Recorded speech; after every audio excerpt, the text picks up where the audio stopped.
We just wanted to let you be an example of so many people that are in this room, where trying too hard is an indication that you're not in your vortex, and caring what other people think is an indication that you're not in alignment with who you really are. The whole point that we've been wanting to make all day today is that if you can just shift that one thing, everything shifts with it. But if you don't shift that one thing, then you have an endless life of trying to fix this. Your whole life is spent putting out brush fires, eking forward, and then trying to make things out of nothing. Trying to make things out of nothing when the entire universe is there ready to yield to you the allness that you want. The shift feels big, but it is so simple to do. It's so simple to do. All it requires is letting all the stuff go that you've been hammering and pounding on and trying to get right, and just find something that makes you feel good when you do it and do it, or makes you feel good when you think it and think it. For Esther, for a while, it was her treehouse. Now her treehouse is a real tangible thing. It stands there. But when she thinks of the treehouse often, she goes to the thoughts about it before it was standing there.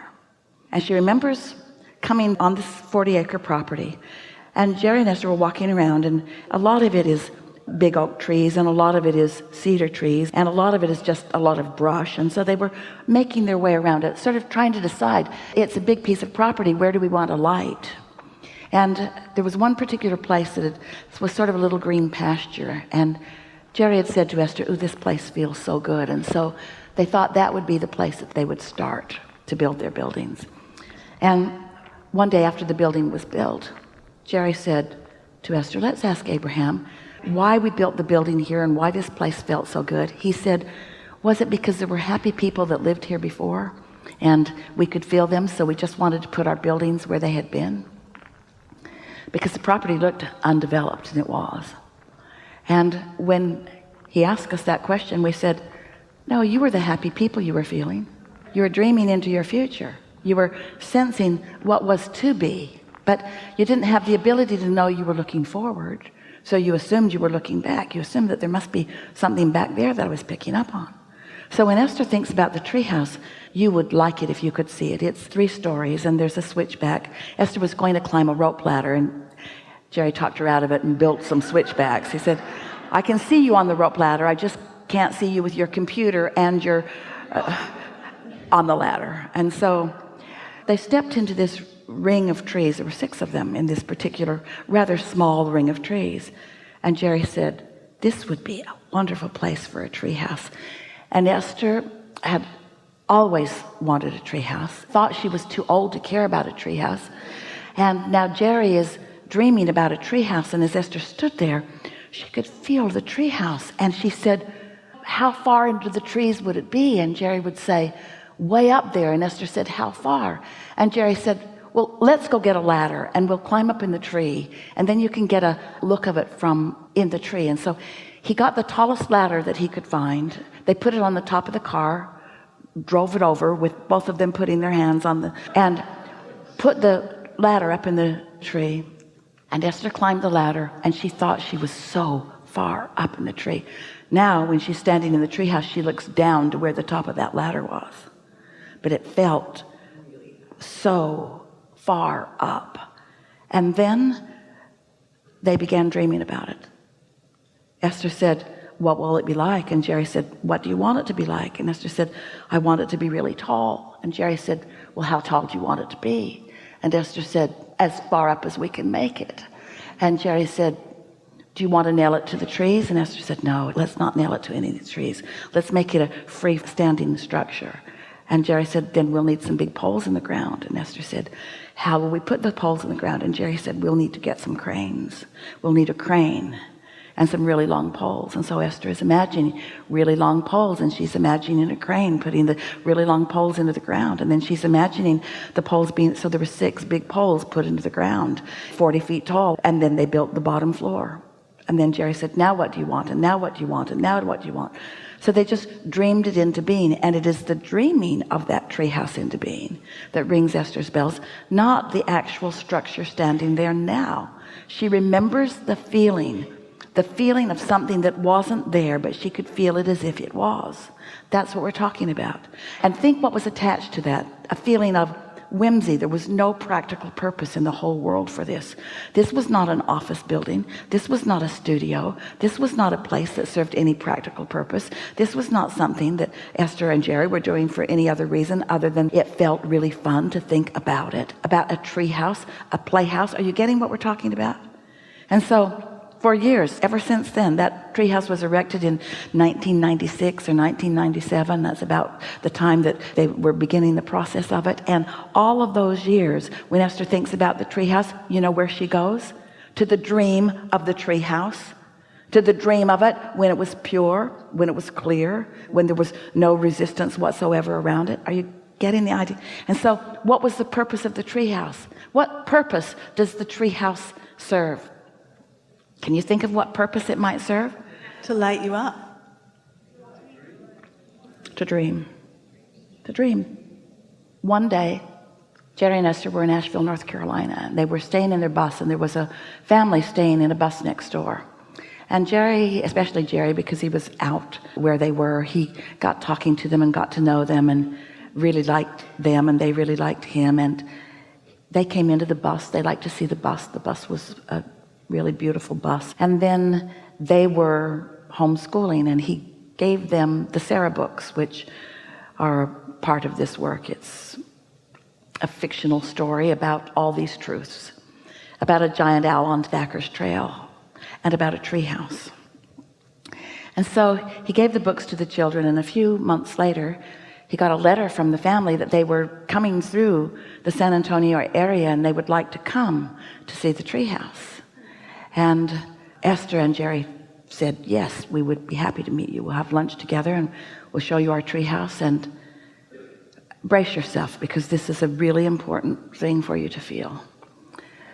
So the children went up into the treehouse, and the youngest one began to cry because this treehouse did not look like the treehouse in the book. She had dreamed a much better treehouse. And it is an awesome treehouse, but she had dreamed the treehouse in the book. She had seen herself flying on the ropes. Esther and Jerry looked at each other. They said, never again will we invite someone to the treehouse without explaining that it's not the treehouse in their dreams. It's not the treehouse in the book. In other words, the reality didn't come close to lighting up their hearts. Their dream was so much bigger. And so, we could talk on and on and on about the value of dreams and what it brings later, but the point of all of these stories is because we want you to at least be willing to acknowledge that there's happiness for you to have that is not attached to the real treehouse. There's happiness for you to have that's not attached to the real anything. And if you will believe that that happiness is there and reach for it from the power of what you've built into the vortex, which from your point of view is actually an unaccomplished dream for the most part, if you will allow yourself to let that come alive and let it come alive for the purpose of thrilling you, not for any other motive, and you will find yourself thrilled again and again and again with what you have been willing to dream about. What will happen to you for sure is that you will begin to align with the vibration of your inner being, who knows about all possibilities, who knows about nothing being off limits to you. And in that continual alignment, like our friend who was in Cancun, who tasted the energy of our rampages for a while and then allowed things to happen to them that had not happened before. If you will take the pleasure from your dreams that is available to you today, your daydreaming, we're talking about your daydreaming, we're talking about your willingness to just be playful and lighthearted in your mind. What will happen to you is that you will access this energy of your inner being who knows for sure where you stand vibrationally in relationship to everything you want, and a sequence of ideas will then begin to flow to you that will lead you to the culmination of all things wanted. So if we were standing in your physical shoes and we were leaving this gathering and we were coming into conversation with people who haven't been here with you, who are wanting to know where you'd been and what it was like, we'd say, it's hard to explain. A lot of it I really didn't understand. A whole lot of it I could have done without, but I've decided I'm going to be nicer to myself, and I've decided I'm going to have more fun, and I've decided I'm going to think happier thoughts, and I'm going to decide that I'm going to look around for things that are surefire subjects for me to feel good about, and I'm going to concentrate as close to 100% on those things as I can. And your friend who wasn't here is going to say to you, isn't that unrealistic? And you would say, yes, but I've decided to leave reality and realism somewhere else because it's been tripping me up. I've decided to be right now, today and tomorrow, as long as I can keep it going, the one who dreams for the sake of feeling good rather than the realist who is facing reality for the sake of explanation or for the sake of attention or for the sake of justification. That's what I got from it. And they're going to say, it doesn't sound like you got much. Seems like sort of a small idea, or maybe even an obvious idea. And then you might say, I thought that too at first, but the presenter of the seminar seemed so determined to make the point that there's power in that I've decided to give it a go. I've decided that I'm going to accept that life so far has caused me to ask for a lot, and I've decided to begin right now letting more of it in. And your friend, if you've kept their interest, by now they've probably gone home and texted somebody about what's wrong with you. But if they're still hanging in with you, the next thing that you could say to them, the next thing that they might solicit from you is, so what does this mean? How's it going to play out? What advantage of it is to you? And you can say with as many words as you feel like saying, I'm not sure that it will lead to anything, but I believe that I will feel good in the moment. And for me right now, that's enough. I've decided to stop trying and efforting to make something happen. I've decided to accept my worthiness and my blessedness. I've decided to accept that I stand in a place where good things are flowing to me. And I've decided that as hard as I've been trying, I haven't been letting enough of them in. And so I've decided to take a different approach. I've decided to just take maybe the easy way. I've decided to stop fussing about it and worrying about it and trying so hard, and I've decided to just give it all the fun and ease and laughter and lightheartedness that I can muster. That's my plan. That's what I took away from the gathering. And they'll say to you, are you ever going to go back to one of those meetings? And here's what we want you to say to them. I never have to go to another meeting because I've got it. There is great love here for you. And for now, we are complete.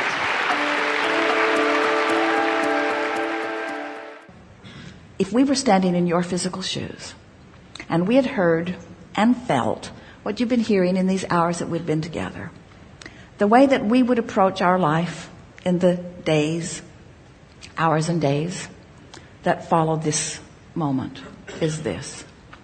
We would be looking for fun. We would be looking for love,